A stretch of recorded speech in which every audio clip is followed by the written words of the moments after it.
Investors are still chasing the energy independence ghost.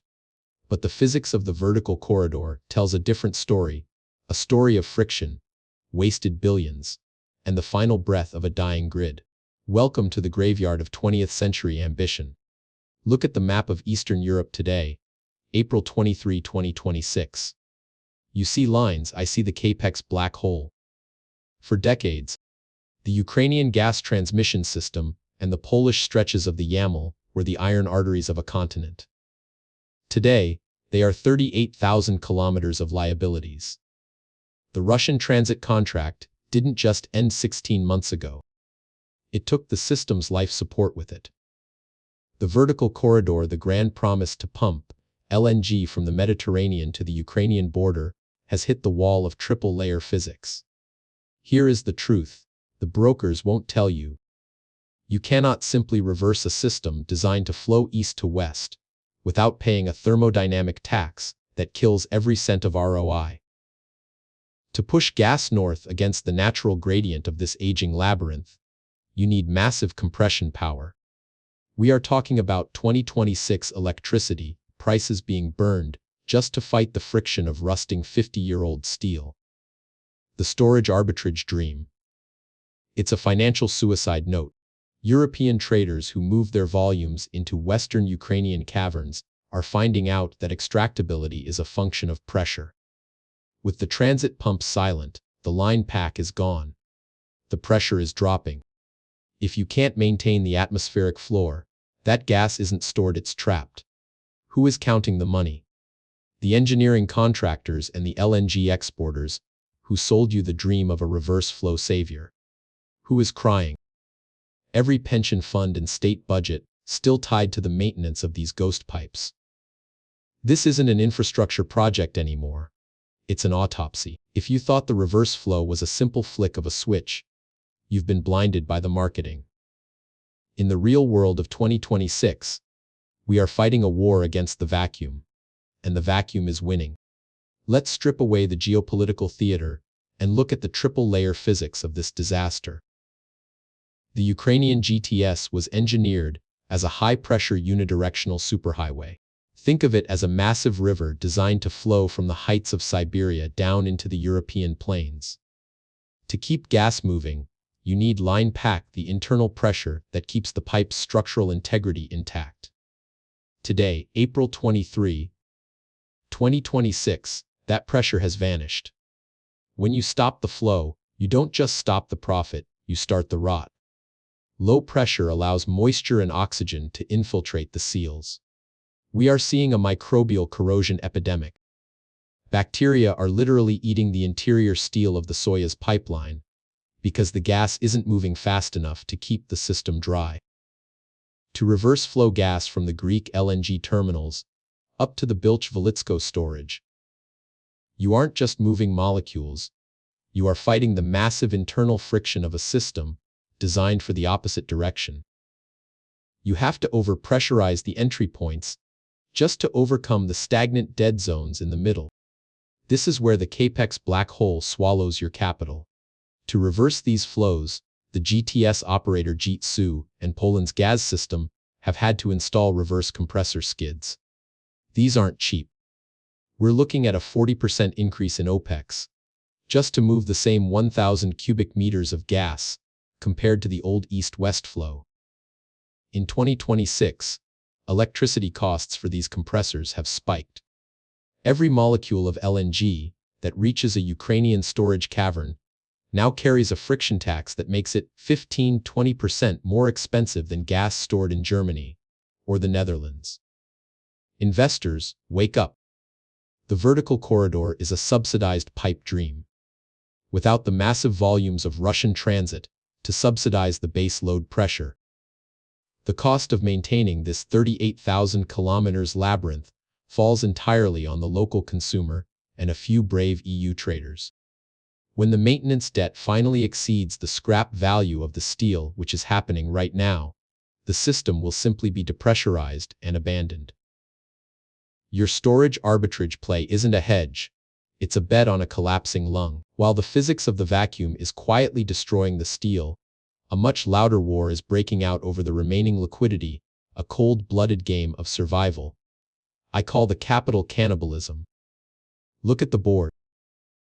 In the 2026 energy landscape, there are no allies, only predators and prey. While the media sells the narrative of European solidarity, the financial data reveals a different reality. Poland and Ukraine are locked in a zero-sum struggle for the title of Eastern Europe's gas gateway. Poland's gas system is no longer interested in the brotherhood or the legacy of the YAML. They've moved on. They are aggressively deploying capital into the Center-East Corridor, a high-tech, high-pressure network designed to move Norwegian and US LNG directly to the Czech and Slovak borders. By doing so, they are effectively isolating the Ukrainian GTS. Why? Because in a world of 2026 interest rates, you don't save a sinking ship. You build a lifeboat and charge the passengers a premium. The Ukrainian GTS operator is currently sitting on a debt-to-equity ratio that would make a junk bond trader sweat. They are desperate for cushion gas, the minimum volume required just to keep the pipes from collapsing under their own weight. But who is providing the capital? Not the private sector. Private capital fled the labyrinth the moment the transit meters hit zero. Now, it's a game of beggar thy neighbor. Naftogaz is forced to burn its remaining cash reserves just to provide technical gas for domestic heating, while the EU storage hub remains a hollow shell. The smart money has already moved. They aren't investing in the reverse flow pumps. They are shorting the long-term viability of the Ukrainian transit entity. We are approaching the financial critical point. The moment where the cost of electricity to run the compressors exceeds the value of the gas they are moving. When that threshold is crossed, likely by Q4 2026, the vertical corridor won't just be a failure, it will be a crime scene of wasted capex. As the financial oxygen leaves the room, the physical system enters its most dangerous phase. A period where the steel isn't just a liability, it becomes a ticking environmental and structural time bomb. We are entering the era of the methane ghost. In the high-pressure world of midstream infrastructure, there is no such thing as turning it off. You either maintain it, or it decays into a catastrophic hazard. By April 2026, the structural integrity of the Ukrainian Soyuz and Brotherhood lines is reaching a terminal state. Without the constant flow of warm, treated Siberian gas, the pipes are cooling to ambient soil temperatures. This shift triggers internal stress cracking. The steel, brittle from decades of service, is now experiencing thermal cycling without the internal pressure to push back. The result? Microfractures across thousands of miles of unmonitored transit corridors. We aren't just talking about leaks. We are talking about line pack exhaustion. When the pressure drops below the 20 bar threshold, the system can no longer push out the heavy liquids and contaminants. The pipes are literally choking on their own sludge. This is the decommissioning trap. Most investors forget that you can't just walk away from 38,000 kilometers of pipe. International environmental protocols require inerting the process of purging explosive gas and filling the lines with nitrogen to prevent a massive subsurface explosion. The cost. Estimates for the Ukrainian GTS exceed $15 billion for full decommissioning. That is money Naftogaz doesn't have, and the EU isn't willing to grant. So the strategy is controlled neglect. They are letting the system die in the dark, hoping the leaks don't hit the headlines before the final assets are stripped. The vertical corridor was supposed to keep these pipes alive, but the math has failed. By Q2 2026, the volume of LNG flowing north from Alexandroupolis is less than 15% of what's needed to keep the Ukrainian backbone pressurized. The system is flatlining. For the investor, this means the asset value of the Ukrainian GTS on any balance sheet is now effectively negative. It is no longer an infrastructure asset. It is a multi-billion-dollar cleanup site. The physics is undeniable. The capital has been cannibalized, and the methane ghosts are rising, which leads us to the only logical conclusion for any rational player in the 2026 energy market. Here is the sovereign verdict. The era of the Eurasian land bridge is not just paused, it is dead. What we are witnessing today, April 23, 2026, is the final phase of infrastructure liquidation. The Ukrainian GTS and the legacy sections of the YAML have transitioned from assets to predatory liabilities. If you are holding debt tied to these transit corridors, you aren't holding an investment, you are holding a bill for a funeral that hasn't been paid for. The vertical corridor will continue to be marketed by Brussels and Athens as a success. But the internal pressure readings tell the truth.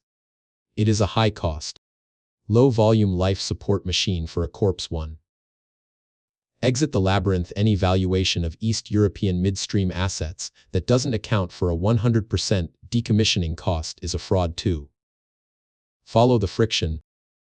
The real profit in 2026 isn't in the pipes, it's in the localized, modular energy solutions that bypass the grid entirely. 3. The storage trap. Treat Ukrainian gas storage as last in, never out. Unless you own the molecules and the physical pumps to extract them, your liquidity is at the mercy of a collapsing vacuum. The debt pendulum has reached the end of its arc. The winners of this decade are the ones who realized early that you cannot fight thermodynamics with subsidies. The losers, they're still waiting for the pressure to return. It won't. The grid is dark. The steel is cold. The autopsy is over. Because in the end, when the gas stops flowing, the only thing left in the pipe is the echoing sound of lost capital.